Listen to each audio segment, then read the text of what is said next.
Tiago, 4º capítulo,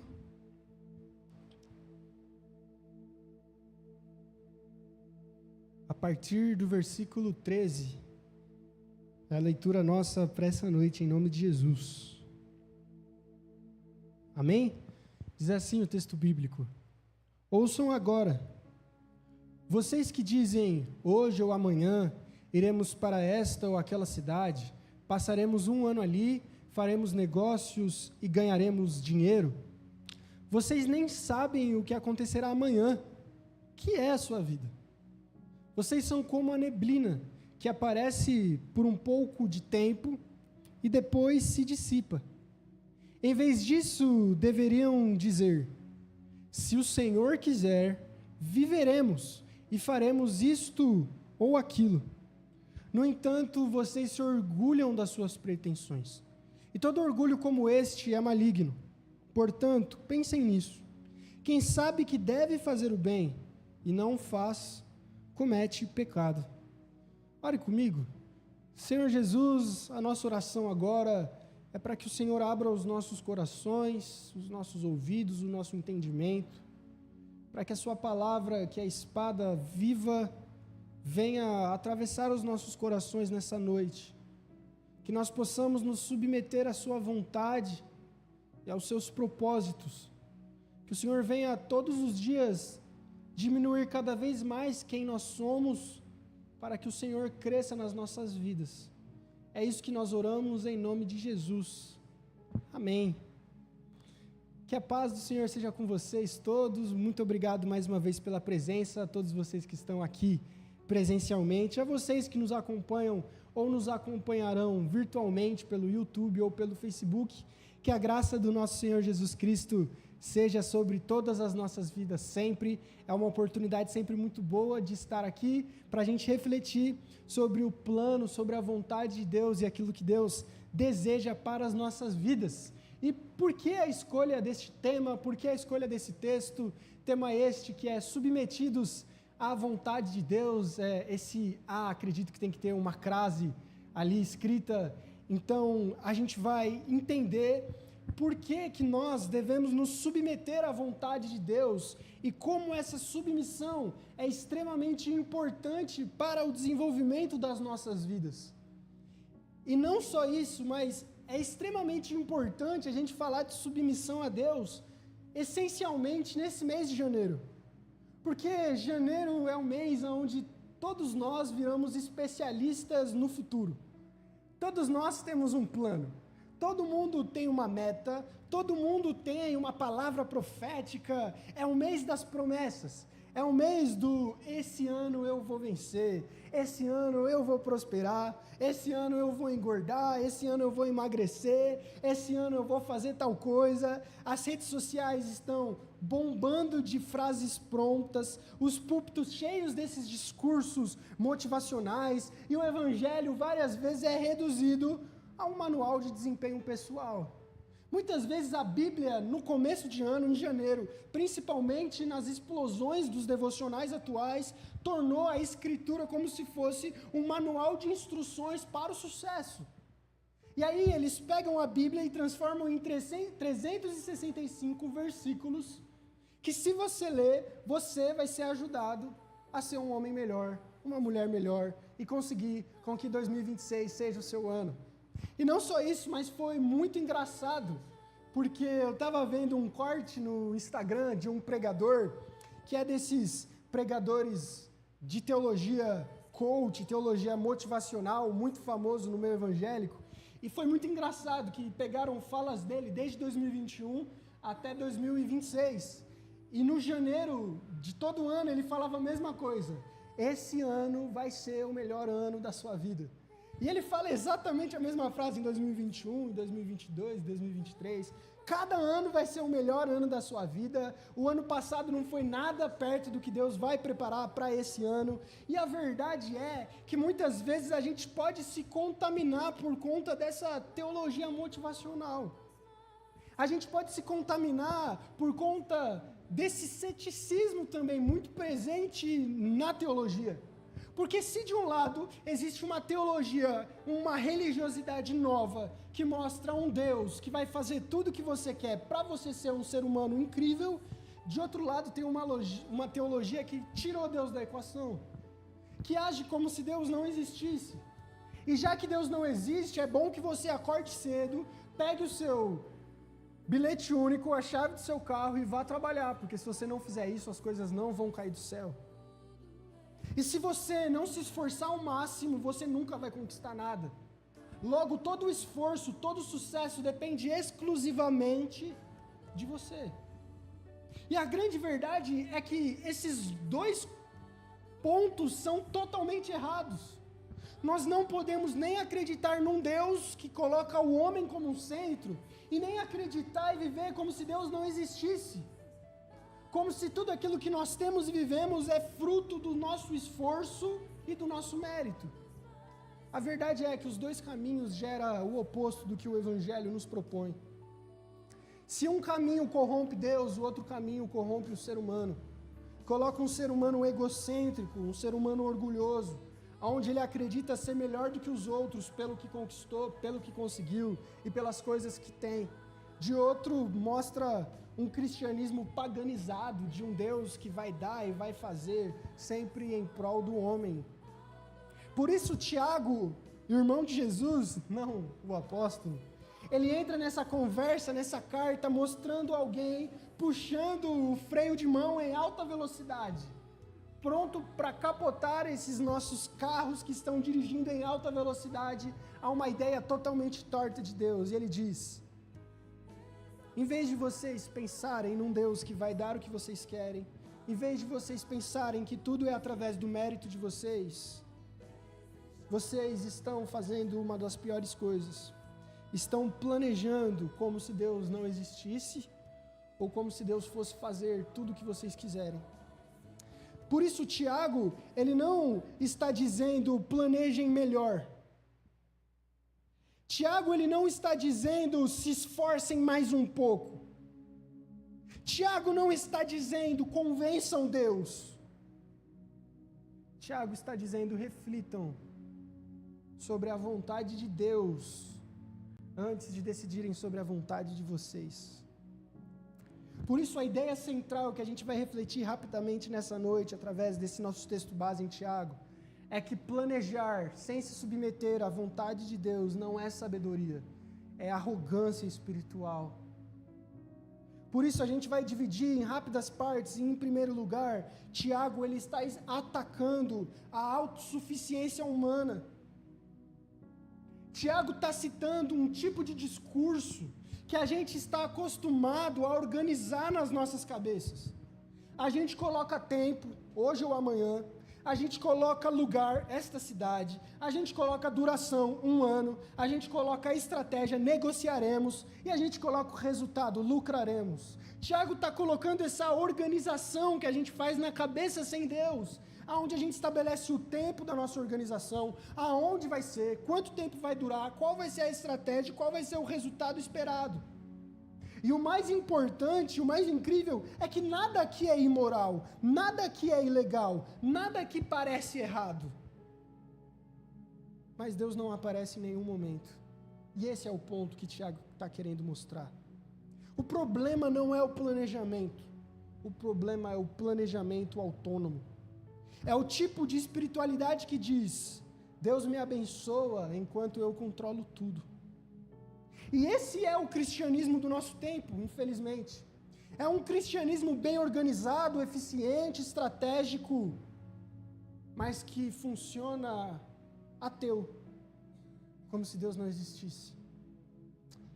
São cultos, igrejas, reuniões, estratégias, organizações, que sabem como deve ser feito, as estratégias, o tempo, mas que tiraram Deus da conversa. E é exatamente essa autossuficiência humana que Tiago está querendo revelar nesse texto. Porque todo planejamento onde Deus não é o soberano, Tiago coloca que é fruto de uma moralidade, de uma sabedoria, de um orgulho demoníaco, maligno. Tiago mostra que no mundo real Não existe meio termo. Ou nós estamos sendo influenciados pela sabedoria de Deus, ou vamos estar sendo influenciados pela sabedoria do maligno. Ou os nossos planejamentos, os nossos sonhos vão ser fruto da vontade que Deus colocou no nosso coração, ou vão ser frutos do orgulho que o diabo está tentando desviar o nosso foco dentro das nossas vidas.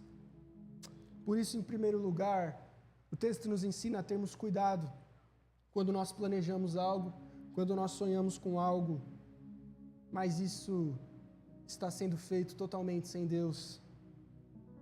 Em segundo lugar, o texto vem falar da realidade, da fragilidade humana.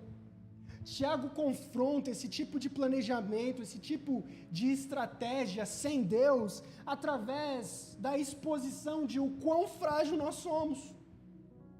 Tiago está respondendo essa ideia do homem que planeja tanto, falando assim, cara, como que você está planejando o ano inteiro, se você sabe nem se você vai estar vivo amanhã?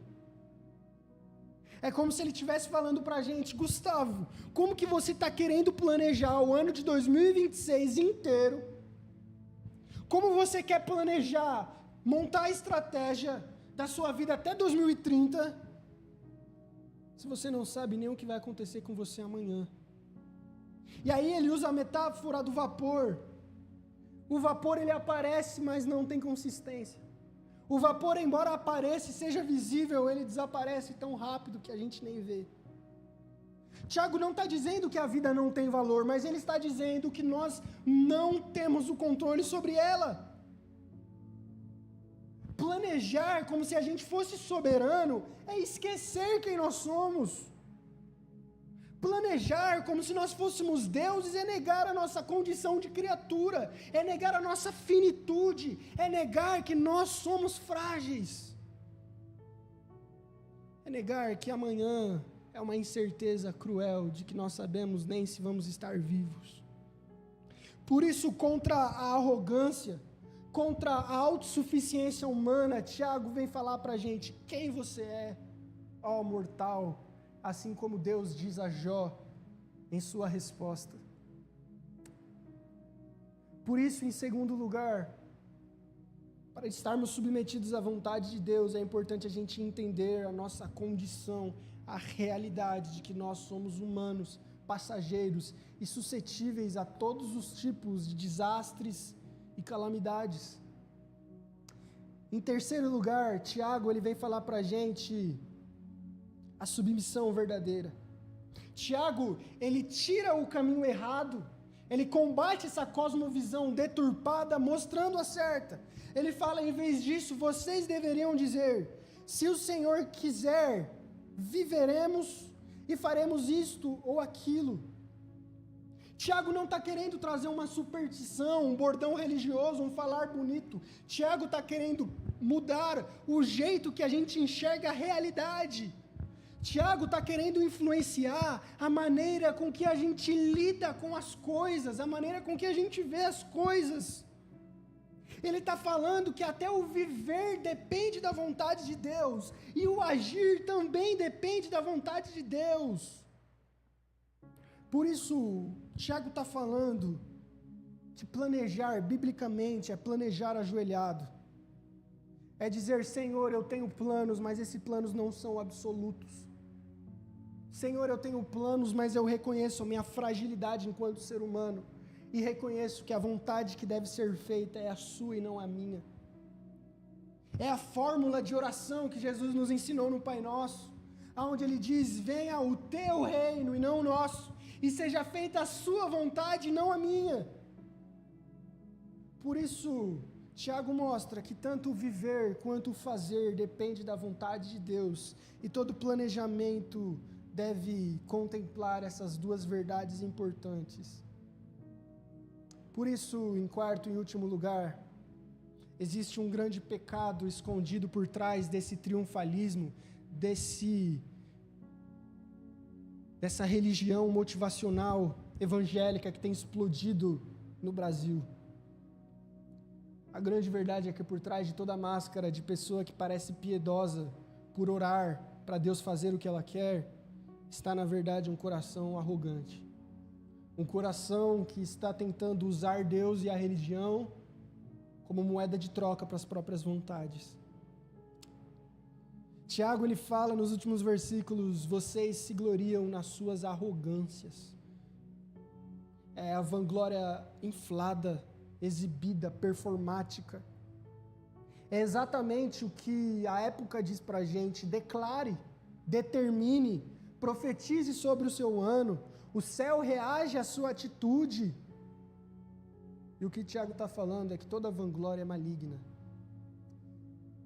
E que o poder da declaração, da determinação, da profetização e do céu não está em nós, mas está na soberania de Deus. Ele está mostrando uma definição de pecado assustadora. Ele está falando que aquele que faz, que sabe fazer o bem e não o faz, comete pecado. Tiago está falando que é muito claro o bem nesse texto, que é submeter-se a Deus.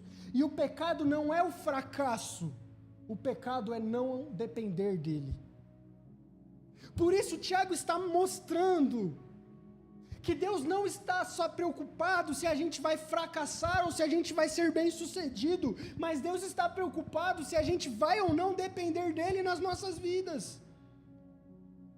O grande centro do texto não é se 2026 vai ser um ano onde as coisas vão melhorar ou piorar, mas a grande ênfase é se 2026 vai ser um ano, se a gente vai passar mais tempo ou não, de joelhos em oração a um Deus que a gente se submete. Deus não promete sucesso, e nem diz que o fracasso é fruto de pecado e falta de oração, mas Ele diz que o grande cuidado que a gente tem que ter é não depender de Deus nas decisões que a gente toma e nas vontades que a gente tem. Por isso eu quero concluir dizendo que o cristianismo atual mostra uma fé mística, uma fé que usa Deus. E muitas vezes a gente romantiza a mulher, o homem, que passa horas orando a Deus. Só que o conteúdo dessa oração, por trás só está um coração arrogante que quer controlar todas as coisas, que quer controlar como os filhos vivem, que quer controlar como a igreja deve ser, que quer controlar o que cada um deve fazer, que quer controlar o emprego que vai ter, que quer controlar como o chefe é, que quer controlar o preço das coisas, que quer controlar o presidente, que quer controlar a política, que quer controlar a economia. E muitas vezes nós estamos encharcados de orações longas, mas vazias de submissão a Deus.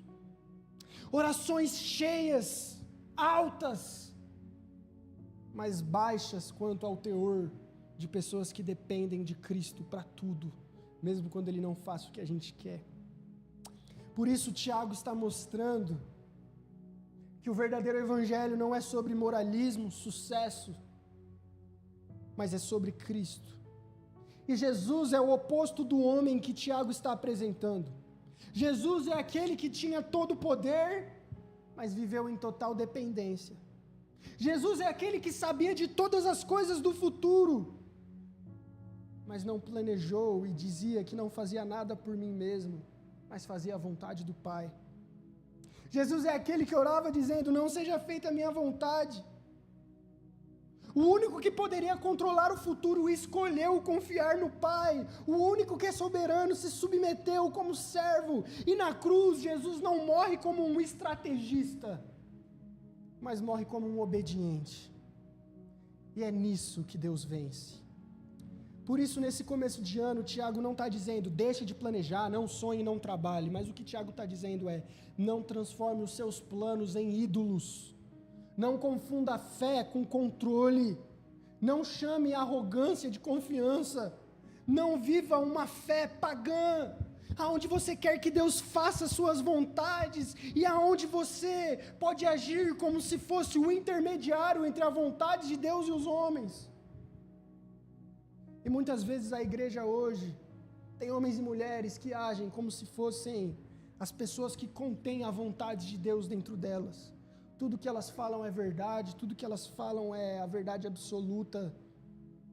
Cuidado com os falsos messias, cuidado com a manipulação religiosa, cuidado com a teologia motivacional, cuidado em se tornar uma pessoa que, em vez de orar para se submeter a Deus, ora para que Deus faça tudo o que você quer, ora como um método de se manter no controle.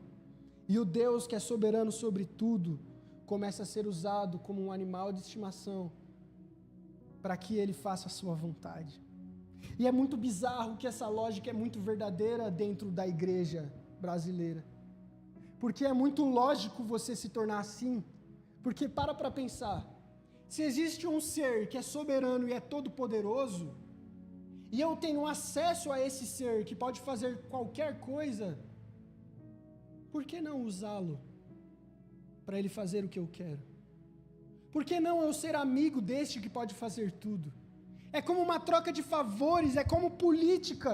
Eu vou ser amigo dele porque ele pode me oferecer coisas boas. Eu vou ser amigo dele porque é uma maneira de eu continuar no controle. Mas cuidado com esse tipo de fé. Porque evangelho não é desempenho. Evangelho não é motivação. Evangelho não é triunfar. Evangelho é a cruz de Cristo que morreu por pecadores que não têm certeza nem do amanhã, mas que confiam que Deus vai fazer a sua vontade nas suas vidas. Por isso o maior pecado do nosso tempo não é somente os escândalos morais, mas é a independência espiritual que tem tomado a igreja. É viver como se Deus fosse um acessório. Por isso, planejar com Cristo é sabedoria e planejar sem Deus é loucura. Que esse ano não seja o ano das nossas metas realizadas, mas o ano da nossa dependência restaurada. Que a gente possa falar como Tiago nos ensina nessa carta. Se o Senhor quiser, viveremos, e se Ele quiser, nós faremos. Que tudo que nós sejamos, que tudo que a gente for fazer, esteja debaixo de um Deus que é soberano, esteja debaixo daquilo que o Senhor quer para as nossas vidas, e não para aquilo que queremos. Feche seus olhos, ore nesse momento em nome de Jesus. Senhor nosso Deus, muito obrigado por essa reflexão. Muito obrigado porque essa reflexão mostra que a gente sequer sabe o que a gente quer.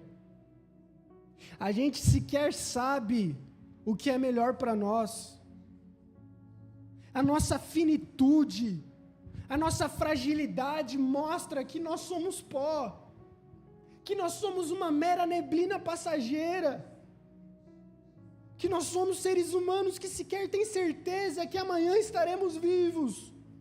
Por isso, perdoe a nossa arrogância, perdoe o nosso orgulho, perdoe a nossa independência espiritual de Ti. Perdoe por muitas vezes termos essa fé mística. Mas que esse 2026 não seja o ano. Que 2026 não seja simplesmente o ano das conquistas, o ano da vitória, o ano da melhoria, o ano que foi melhor que 2025, mas que sobretudo seja o ano onde a gente reconheça cada vez mais as nossas limitações e fraquezas.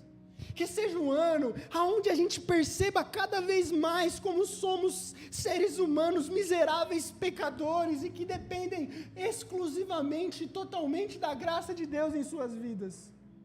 Que seja um ano onde a sua igreja, o seu povo, os seus filhos e suas filhas estejam mais ainda perto do trono da graça, aonde reconhecem que não estão no controle de nada e que nem devem estar no controle de nada, mas quer as coisas estejam indo bem ou indo mal, quer as coisas estão sendo bem sucedidas ou estejam fracassando, quer as coisas estejam uma loucura ou não, nós agradecemos, nos alegramos e louvamos a Deus em toda e qualquer circunstância, porque Deus é o nosso pastor que não deixa nada faltar, porque Deus é este o único que precisamos, Deus é este o único que dependemos.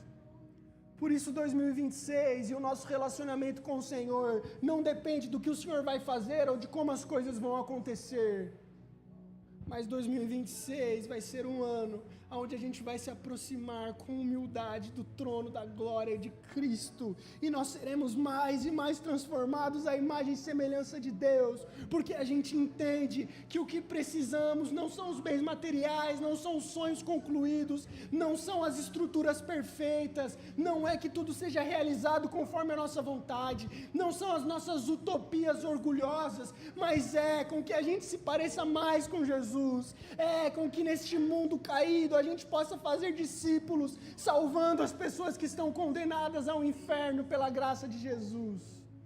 Que essa seja a verdadeira meta do ano. Percebemos que somos cada vez mais falhos e dependemos de Deus, e sermos enviados em missão para a glória de Cristo. Que o Senhor esteja sempre falando no nosso coração. Amém. Vamos louvar ao Senhor em nome de Jesus.